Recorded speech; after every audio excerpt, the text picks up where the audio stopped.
Hey, what's up? I think this is going to be a short video. The next set of videos I do will definitely be about Bernie Sanders and his choice to drop out. Everything involved, even going through why and what people are feeling and everything entailing that. It's going to be probably 2 or 3 videos.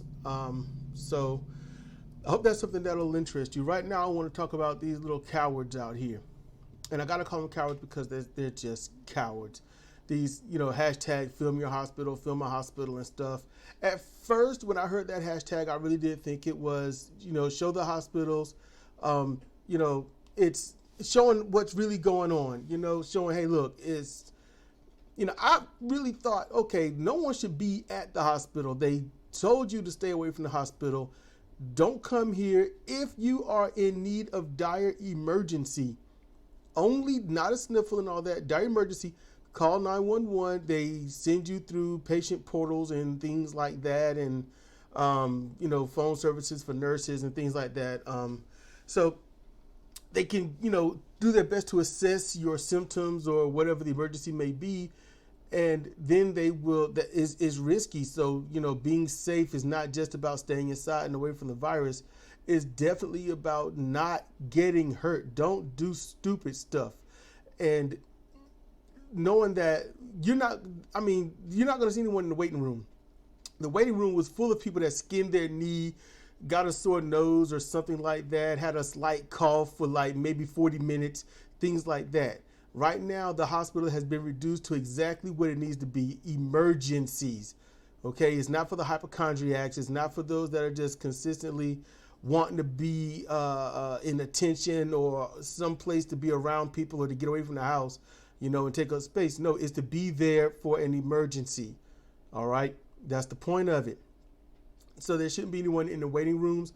You shouldn't even see that many people in the parking lots, if anyone at all. So because of that, you don't see anyone. Now, you've got Fox News, MSNBC, and all these other people. You got Masters Report that they all talk about film your hospital, film my hospital, and all this other stuff. And they talk about a conspiracy theory. They really link it to a lot of stuff. Now, how they say it, how they spin it, is it possible? Yes. Is it plausible? Perhaps. Is it the truth? Doubt it. Too many people have died from this. All right. However, keep this in mind. What they say as a conspiracy theory could be a byproduct of this. Opportunity lies around the corner of greed, always. So while people are stuck in, they might use this to bilk you for anything that you've got. They might use it to corner you in ways that shouldn't be done. Yes, that's possible. But to use it and say, look, this is what's going on and nothing else, that's the problem. All right. They want to say that there's no sickness. That's where they end it. There's no sickness.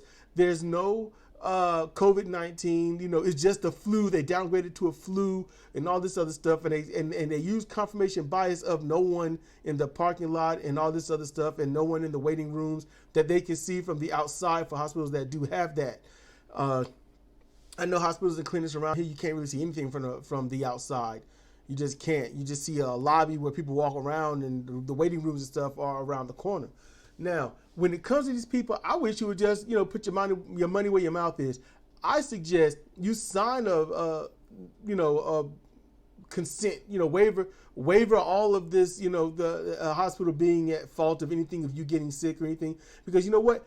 Instead of spreading lies, and you got big platforms. If you got a platform of 100 people, you've got to meet. Back in the day, that was a large platform. But if you have 100 people watching your videos at any given time, those 100 people are going to spread that news, usually. All right, someone like me, people aren't going to spread it. They're not. I get lucky and fortunate sometimes that Sunny Secular, she'll retweet something that I've posted. But when you share something, that means you copy the link and you say, hey guys, check this out, look at this. That's what's missing. But you know what? You people, you're using that to get other people hurt. You just grift, and you put these people in this position where they doubt what's being said, what's going on, and they go out and they do stupid stuff. That's what you're doing. Put your money where your mouth is. Sign a waiver, go to the hospital, tell them, hey, whatever happens, and look, you go in there, they might have to keep you there. They may have to keep you there. Because then once you're in it, you got it, you are a risk, you have to stay. That's when you're going to find out where they are. And something tells me that every single one of you little cowards know that, and that's why you won't go do it yourself. You take videos of other people doing it, but you have the voice. You are spreading it to the hundreds, the thousands, and very few of you the millions. And you know what? You aren't doing it yourself. That's cowardly. Journalists will go out into the field and get information. They put their lives on the line. They put their reputations at risk. They do everything. You guys just simply take somebody's video and say, hey, this is real because this person filmed the same thing this other person filmed. So what we think is true, and that's it. No, go out there and do it. Go out there and do it. That's my suggestion. Go on out there and do it. You're going to call something fake, prove it. Prove it. You're going to call something real, you're going to cite it as real, you got to have proof. Scientific method. Go out there, show it, observe it, reproduce it best you can, and then have others view it and see if they can do the same thing. Instead of just sitting there saying, oh, it's fake because reasons. An empty parking lot and a waiting room that you probably can't see is not evidence of there being no virus. And because of you people, because of you, we will always stay at the opening stage of this whole pandemic. Because in order to get past the opening stage, people have to fully take it serious, stay inside, and stay safe. Stay away from the virus. And if they get sick and they got the virus and they got it to their family, stay inside and deal with it. Or the hospital will send an ambulance and come pick you up. They're not going to take your car. They're going to pick you up.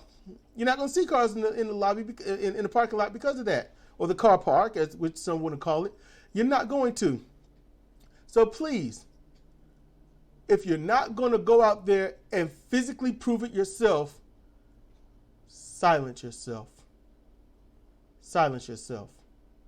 This has been Cedric Kennedy for Comparative Reasoning. Thank you for listening.